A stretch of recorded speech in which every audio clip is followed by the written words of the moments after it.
71세 김말자 씨가 욕실에서 나오다 문턱에 발이 걸린 건 어제 오후의 일이었습니다. 벽에 손을 짚어 간신히 중심을 잡았지만 가슴이 철렁 내려앉는 건 어쩔 수 없었어요. 다리가 후들거렸고 손바닥에 식은땀이 맺혔습니다. 몸에 난 상처는 없었어요. 그런데 그날 밤이 문제였습니다. 이불을 덮고 누웠는데 눈이 말똥말똥했습니다. 그 순간이 자꾸 머릿속에서 재생됐어요. 벽이 조금만 더 멀었더라면, 그 시간에 마침 혼자였더라면, 다음번엔 정말 쓰러지는 건 아닐까? 아무도 모른 채 한참 뒤에야 발견되는 건 아닐까? 별것도 아닌 일 하나가 새벽 내내 이런 생각들을 불러들였습니다. 국민건강보험공단 자료를 보면 65세 이상 어르신의 낙상 사고 가운데 70%가 집안에서 납니다. 계단, 화장실, 문턱처럼 수십 년을 아무 생각 없이 드나들던 곳들이 어느 틈에 위험한 장소가 되어 있는 거예요. 그런데 한 가지 짚어볼 게 있습니다. 김말자 씨가 사는 곳은 시세 10억 원이 넘는 아파트입니다. 넓고 밝고 관리도 잘 된 집이에요. 그런 집에서 이 일이 벌어졌습니다. 좋은 집이라고 안전한 게 아니라는 뜻이에요. 집이 나빠진 게 아닙니다. 몸이 달라진 것입니다. 60대 후반을 넘기면서 몸의 균형을 잡는 능력이 조금씩 떨어지고 순간적인 반응도 늦어지고 다리를 받쳐주는 근육도 줄어들어요.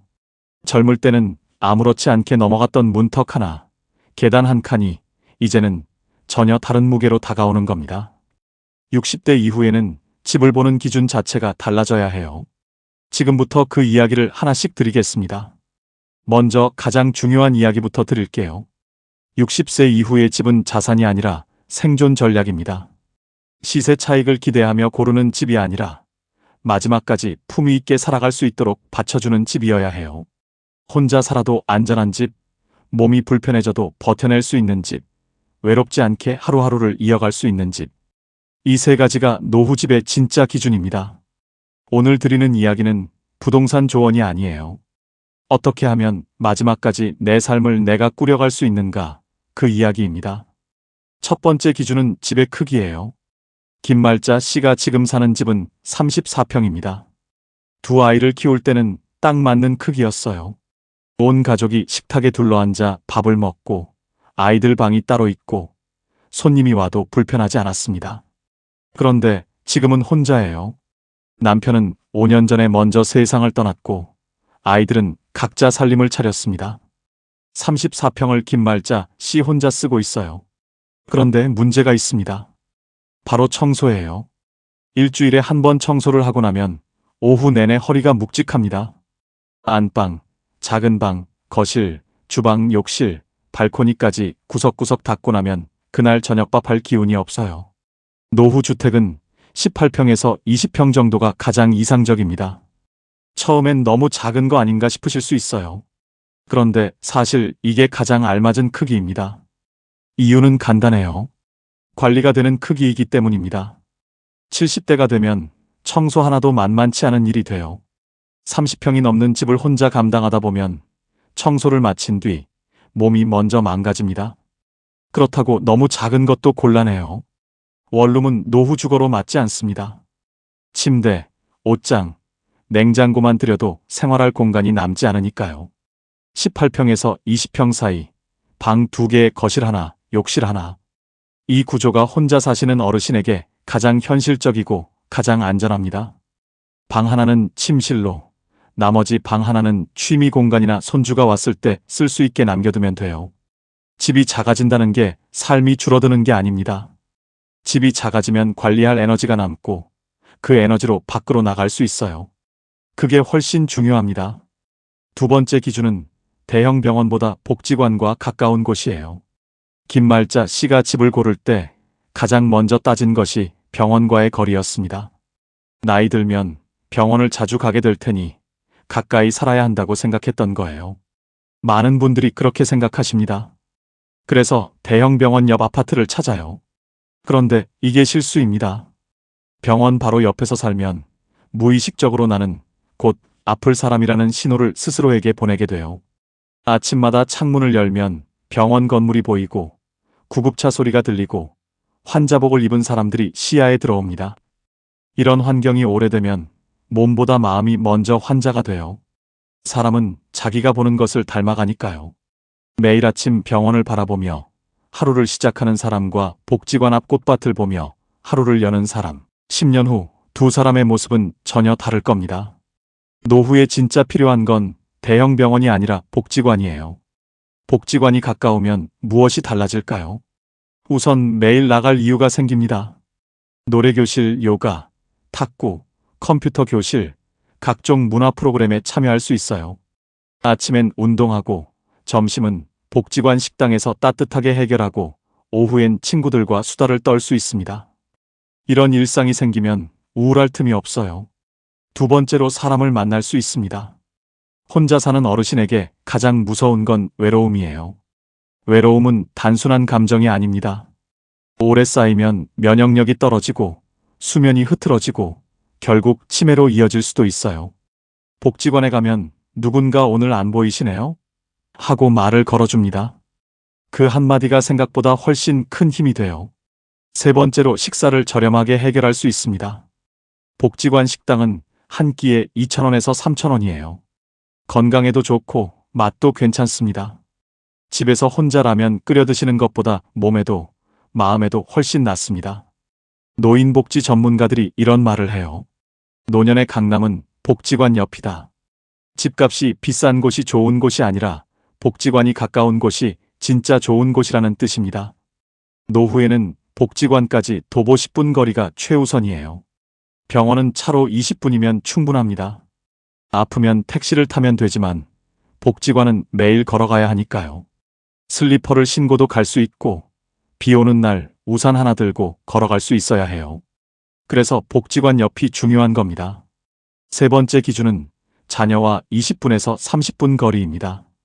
김말자 씨의 큰딸은 서울 마포에 살고 아들은 수원에 살아요. 김말자 씨는 가끔 이런 생각을 합니다. 그냥 딸 집 근처로 이사를 갈까? 아니면 같이 살까? 많은 분들이 자녀 곁에서 살고 싶어 하세요. 그 마음은 당연하고 자연스럽습니다. 그런데 현실은 달라요. 대부분의 합가 생활은 생활 습관 차이 때문에 서로 상처를 받게 됩니다. 젊은 세대는 늦게 자고 늦게 일어나지만 어르신은 일찍 자고 일찍 일어나요. 손주들은 시끄럽고 어르신은 조용함이 필요합니다. 며느리나 사위를 아무리 아껴도 결국은 다른 세대예요. 매일 같은 공간에서 마주하다 보면 어느 순간 서로에게 부담이 됩니다. 처음엔 좋았던 사이가 조금씩 멀어져요. 더 안타까운 건 함께 살면 오히려 자녀를 보는 눈이 까다로워진다는 겁니다. 매일 보니까 작은 것도 눈에 걸리고 눈에 걸리니 말이 나오고 말이 나오니 감정이 쌓입니다. 가장 좋은 거리는 20분에서 30분이에요. 급하면 달려올 수 있고 매일 얼굴을 봐야 하는 부담은 없는 거리입니다. 한 달에 한두 번 만나면 서로 반갑습니다. 자녀도 부모님 댁에 가는 게 의무가 아니라 기다려지는 일이 돼요. 가까이 있되 같이 살지 않는 것. 이게 노후 가족 관계의 가장 현명한 방식입니다. 네 번째 기준은 전원 생활의 현실을 제대로 아는 것입니다. 김말자 씨도 한때 꿈을 꿨어요. 마당이 있고 텃밭이 있고 아침마다 새소리가 들리는 집. 친구들이랑 농사도 짓고 저녁엔 마루에 앉아 별을 올려다보는 삶. 아름다운 꿈이에요. 그런데 현실은 다릅니다. 전원 생활의 낭만은 짧고 노동은 깁니다. 처음 몇 달은 새소리가 들리고 공기가 맑고 별이 아름다워서 행복하지요. 그런데 계절이 바뀌면서 현실이 찾아와요. 가을엔 낙엽이 마당 가득 쌓이고 겨울엔 눈을 치워야 하고 봄엔 잡초를 뽑아야 합니다. 여름엔 벌레와 싸워야 해요. 71세, 75세, 80세가 이 모든 걸 감당할 수 있을까요? 쉽지 않습니다. 관리가 안 되기 시작하면 집은 빠르게 낡아가요. 그리고 더 큰 문제가 있습니다. 전원주택은 대부분 외따로 떨어져 있어요. 마트도 멀고 병원도 멀고 이웃도 적습니다. 차가 없으면 생활 자체가 어려워져요. 그런데 나이가 들면 언젠가는 운전을 포기하게 됩니다. 그 순간 전원주택은 아름다운 감옥이 됩니다.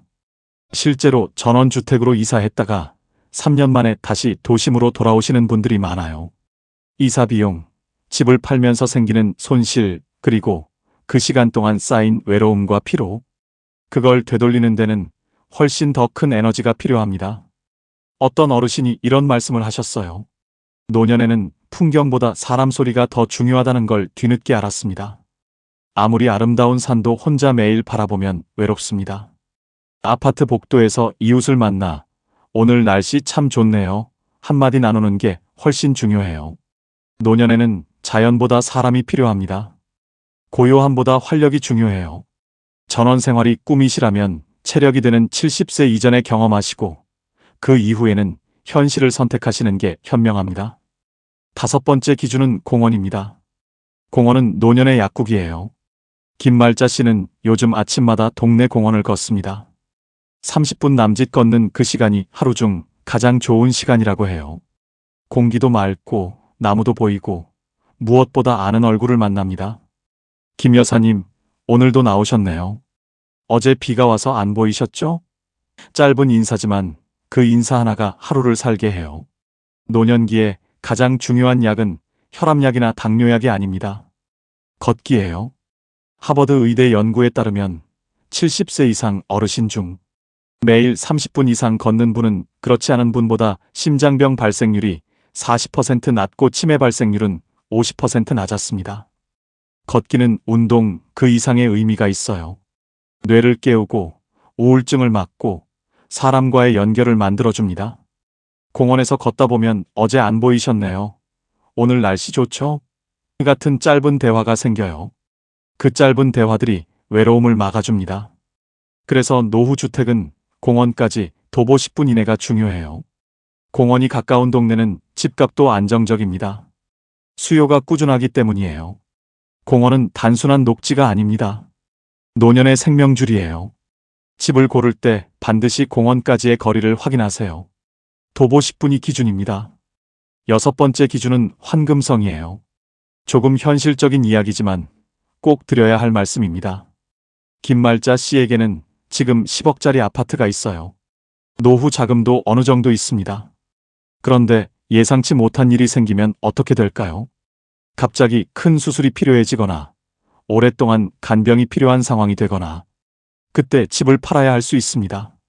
그런데 집이 팔리지 않으면 정말 난감해져요. 그래서 교통과 생활 인프라가 잘 갖춰진 지역의 중소형 아파트를 선택해야 합니다. 지하철, 버스, 병원, 시장, 학교가 가까운 곳은 수요가 꾸준해서 나중에 팔기도 쉬워요. 노후 주택이 마지막 집이 아닐 수도 있습니다. 건강이 나빠지면 요양시설로 옮겨야 할 수도 있으니까요. 그러니 내가 좋아하는 집이 아니라 다른 사람도 사고 싶어하는 집을 골라야 해요. 그리고 한 가지 더 말씀드리겠습니다. 집 자체보다 더 중요한 게 동네입니다. 집에서 도보 10분 안에 마트, 약국, 은행, 주민센터가 있어야 해요. 버스 정류장은 도보 5분 이내가 좋습니다. 나이가 들면 결국 운전을 내려놓게 되니까요. 교통이 불편하면 집안에 갇히게 됩니다. 좋은 동네는 어르신을 밖으로 나오게 만들고 나쁜 동네는 집안에 가둬요. 노후 주택은 집만 보지 말고 동네까지 함께 봐야 합니다. 집 구조도 정말 중요해요. 처음 이야기로 잠깐 돌아가 보겠습니다. 김말자 씨가 욕실 문턱에서 발이 걸렸던 그 순간. 그건 우연이 아닙니다. 노인에게 가장 위험한 사고가 낙상이에요. 특히 고관절 골절은 노년의 삶을 통째로 바꿔버릴 수 있습니다. 수술 후 오래 입원하게 되고 근육이 빠지고 활동량이 줄고 우울증과 치매 위험까지 높아져요. 고관절 골절 후 1년 이내에 사망하는 어르신의 비율이 20%에서 30%에 이른다는 보고도 있습니다. 그래서 화장실과 복도, 현관, 계단에는 손잡이를 달아야 해요. 욕실은 특히 필수입니다. 바닥은 미끄럼 방지 타일로 바꾸고 거실에는 미끄럼 방지 매트를 깔아야 해요. 문턱은 가능한 한 없애는 게 좋습니다. 문턱을 없애는 공사는 크게 어렵지 않고 비용도 많이 들지 않아요. 그런데 그 작은 공사 하나가 낙상을 막아줍니다. 낙상을 막는다는 건 요양원에 가지 않아도 된다는 뜻이에요. 햇빛도 중요합니다. 햇볕이 잘 드는 남향집은 우울증 예방에 도움이 돼요. 침실과 화장실의 거리는 짧을수록 좋고 부엌과 거실도 가까워야 합니다. 밤중에 화장실까지 멀리 걸어가는 건 위험하니까요. 바닥에 앉아 식사하는 습관도 무릎 건강에 좋지 않아요. 작은 식탁을 놓고 의자에 앉아 드시는 게 훨씬 안전하고 품위 있습니다. 이 모든 걸 따져서 이사를 결정하되 이사는 반드시 건강할 때 해야 해요. 아프기 전에 충분히 알아보고 비교하고 결정해야 합니다. 몸이 불편한 상태에서 급하게 이사하면 몸도 마음도 2배로 힘들어요. 김말자 씨가 욕실 문턱에서 발이 걸렸던 그날 밤, 잠을 이루지 못하며 들었던 그 두려움. 그게 어쩌면 지금 살고 있는 집을 다시 한번 돌아보라는 신호였을지도 모릅니다. 마지막으로, 노후에는 전망보다 이웃이 중요합니다. 응급 상황에서 가장 먼저 나를 발견하는 사람은 자녀가 아니에요. 이웃입니다. 적당한 거리를 유지하면서도 사람 소리가 들리는 곳이 좋아요. 그래서 아파트가 노후주택으로 가장 현실적인 선택이 될 수 있습니다. 관리가 쉽고 안전하고 환금성이 좋고 생활 인프라가 잘 갖춰져 있으니까요. 단독주택의 낭만이 있지만 관리의 어려움과 보안의 불안함은 나이가 들수록 더 크게 느껴집니다. 결국 노후의 집은 내가 소유한 자산이 아니에요. 하루하루를 살아가는 무대입니다. 나를 가두는 집이 아니라 매일 밖으로 나가게 만들고 사람을 만나게 하고 몸과 마음을 건강하게 지켜주는 집이 좋은 집이에요.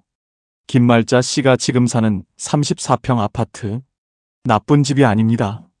그런데 지금 김말자 씨에게 맞는 집인지는 다시 한번 생각해 볼 필요가 있어요. 혼자 살기에 너무 넓지는 않은지, 복지관이 가까운지, 공원은 걸어갈 수 있는 거리인지, 자녀 집과의 거리는 적당한지, 그리고 무엇보다 이 집이 나를 매일 밖으로 나가게 하는지, 아니면 안에 가두고 있는지. 집을 고를 때 단 하나만 물어보세요. 이 집은 나를 살게 하는가, 아니면 가두는가? 그 질문에 살게 한다고 답할 수 있다면 그 집이 바로 여러분의 노후를 지켜줄 집입니다. 김말자 씨가 어젯밤 잠을 못 이루며 느꼈던 그 두려움이 사라지는 집. 아침에 눈을 뜨면 오늘도 살아있다는 게 감사하게 느껴지는 집. 그런 집이 여러분 모두에게 있기를 진심으로 바랍니다.